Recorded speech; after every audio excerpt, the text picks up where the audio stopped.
weltare mawde coalition Diomaye président ari ɗo waɗi journée d'excellence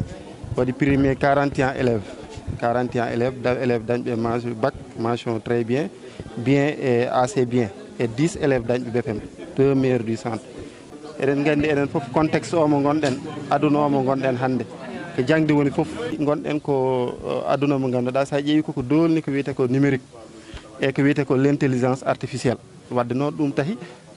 mbaɗa primé au pinacle de l'excellence. Hande kadi goɗɗum ko yimɓe mbawi hen layde woni hande sa ƴeewi ina waɗi ko wiyete ko le taux de déperdition scolaire hande e nina sukaɓe rewɓe gaccirat jangde ɗum tahi hande wadde motivé yimɓe woɓɓe ɓe jangga.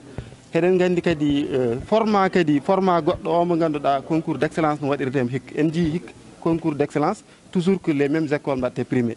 woni Diourbel en walla ko lycée Limamoulaye en. C'est vrai que ɗum fof no moƴƴi ko Sénégal naaɓe kono hoppanno yeccitade kadi ladde nde ɓe ganda excellence wona tan hande sa ƴeewi excellence wona tan jogoɗa formateur uji kewɗi mais ko mbiyata ko légalité des sciences ina hen wawi yaltude saabu sa ƴeewi ɓeɗo dañɓe ɗo mention ji ɗiɗo ɗo koɗi foof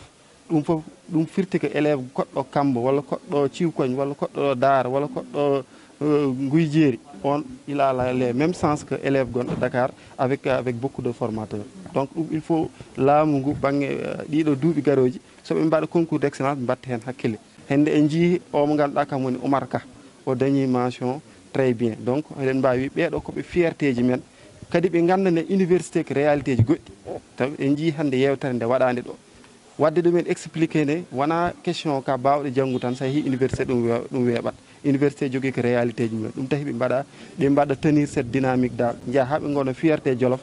par ce que gonɗen hande ko wiyete ko le renouveau des élites, n'est ce pas, il y a un renouvellement des élites. So yi han ɓe laamiɓe aduna ɓe fof koɓe sukaɓe wadde noon ɓe wonɓe ɗo yoɓe jawno ɓe jangga ɓe gara ɓe mbaɗa dirigé so wona ɗum woɓɓe mbaɗat men woɓɓe mbaɗat men keenot men. Joni noon ɗum kadi ina hollide hande caɗele ɗe ɗe ganduɗa hande gonɗe école sénégalaise hande inspecteur Thiam layi ɗum ɗo en jii hande déficit table banc eɗen mbaɗa interpellé vraiment autorité ɓe ɓeyɗi jagguiran école eɗen jetta kadi leader uji e entité ji gonɗiɗi e coalition Diomaye président ɗo e Dar wonde El Malick Ndiaye le ministre El Malick Ndiaye en jii darde nde ne daari hen Idrissa Samb e Ablaye Tassé woɓɓe Mamadou Ndaw en jii vraiment darde mawde ɗe ɗen daari hen wiide politique wona tan yimɓe ne poɓɓa no jaaha walla ɗum ɗon mais ko waɗde ganduɗa ina nafa rendo ngo.